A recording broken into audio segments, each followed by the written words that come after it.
Her phone lit up, a tiny flare in the dark, and the name on the screen yanked something deep inside me. A name from another life. Omar. Right as she stepped out of the shower, she froze. Just a flicker. But sometimes a flicker is enough to tilt a whole world. Who's that? I asked, keeping my voice calm. She forced a smile that didn't reach anywhere near her eyes. Just an old friend from uni. Relax, babe. Relax. The word clung to me like a thorn. I didn't know how far it would burrow. We'd only been married 2 years. Not perfect. Not broken. Somewhere in the middle, with love stitched through our days. I'd never been the jealous type. Never checked her phone. Never questioned who she talked to. But that morning, something in her tone felt too smooth, too rehearsed. She slipped the phone into her towel as though it needed hiding. You overthink everything, she added. But I wasn't thinking. I was just aware. My chest felt heavier than it should. 2 days later she said her cousin was hosting a little gathering. Just relatives. A bit of music. Simple. When we arrived, the scene said otherwise. Lights dim, bass pumping, bodies swaying close enough to melt together. Definitely not a family meetup. She tightened her grip on my arm. Weird vibe, she murmured.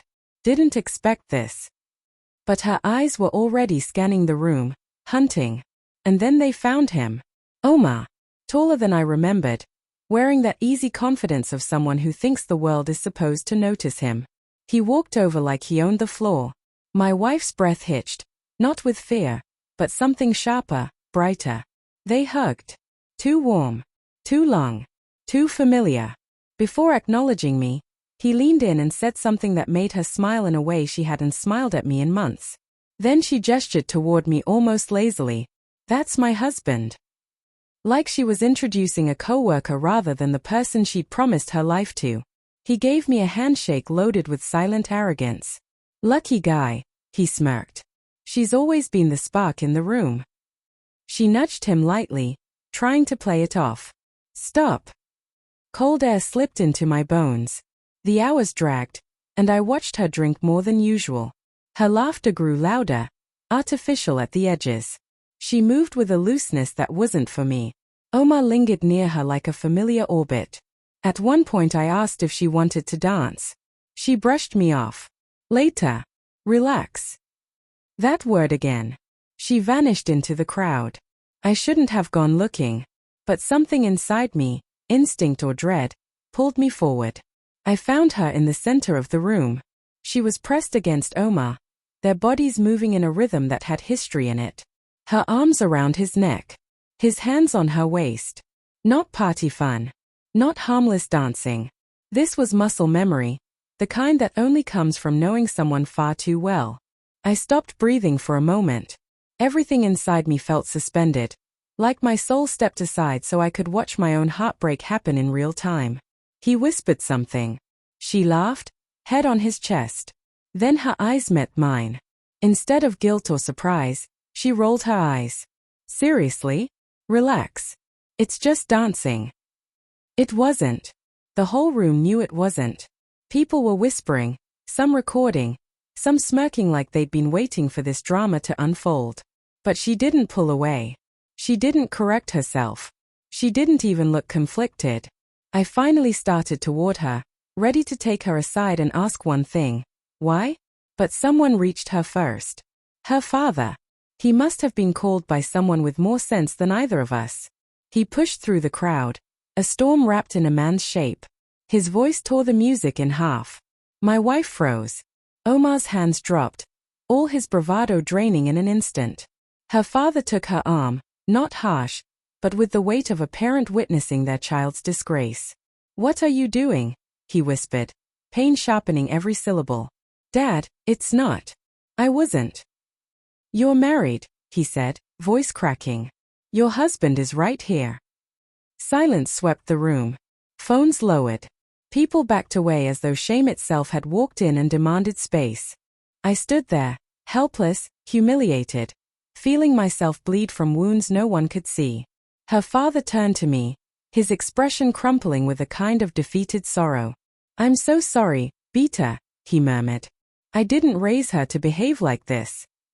I shook my head. It isn't your fault, Uncle. But he still looked like a man who'd taken a hit straight to the heart. He grabbed her arm and pulled her away from the center. She tried to twist out of his grip. Dad, stop. You're overreacting. It was just dancing. No, he snapped. It wasn't, and you know it. We went home separately. She didn't even come back that night. Said she needed space. Space, after grinding on another man. The next morning she walked in wearing the same clothes, carrying the scent of someone else's perfume and cigarette smoke. She didn't apologize or look guilty. She didn't even acknowledge what she'd done. Instead, she shrugged. You're being dramatic. It was harmless. Harmless, I repeated softly. He had his hands all over you. It's not like I slept with him, she said, so casually, so coldly, like cheating only starts when the clothes come off. Something inside me simply gave out. Not loudly, not angrily, just gave in, like a roof finally collapsing under the weight it's carried for too long. I saw the messages, I whispered. She froze. The ones from Omar. Where you told him you missed him. Where you said he understood you better than I ever could. Her eyes hardened. You went through my phone. The notification popped up right in front of me. I didn't go looking. Silence. Then she said, you know what? Maybe I do miss how things used to be. You've changed. You're boring now. You don't make me feel alive. Alive. The word cut deeper than anything else. So grinding on him makes you feel alive? I asked. Yes, she snapped. At least he knows how to have fun. That was it. I looked at her, not the woman I married, not the girl I once loved, but a stranger wearing her face. I'm not begging, I said quietly. Not for respect, not for loyalty, and definitely not for love. She scoffed. Oh, stop being dramatic. No, I said softly. You stop. Because whatever you think this marriage is, this isn't it. She folded her arms. So what now? You leaving? No, I replied. You are. Her expression faltered. What? You want freedom so badly? You want excitement? You want your ex? Fine. Go find him. Feel alive. Just not as my wife. She stared at me, waiting for me to break, to plead, to give in. But I wasn't breaking anymore. I'd done enough of that. My silence rattled her more than any shouting could. She opened her mouth, then closed it, unsure for the first time. She looked afraid, not of losing me, but of losing control. I stepped aside and motioned toward the door. Take your space, I said quietly. Take all the space you want. Just know you won't find me waiting at the end of it. She left. Her steps were unsteady.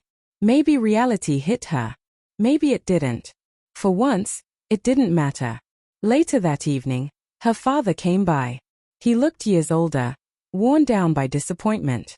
I don't know what's gotten into her, he whispered. I'm ashamed, Beta. Truly. I put a hand on his shoulder. You aren't responsible for her choices. He nodded, tired and heavy. Still. I hope you find peace. Whatever path you take. Peace. A word I hadn't felt close to in a long, long time. I don't know what the future holds. Maybe divorce, maybe healing, maybe rebuilding a life from whatever's left. But I do know this. The moment she told me to chill while grinding on her ex was the moment she lost the right to call herself my partner. And the look on her father's devastated face, the way he stepped in when she wouldn't own her betrayal, showed me that what I felt wasn't madness. It was truth. Sometimes, that's all it takes to finally walk through a door that's been open far too long.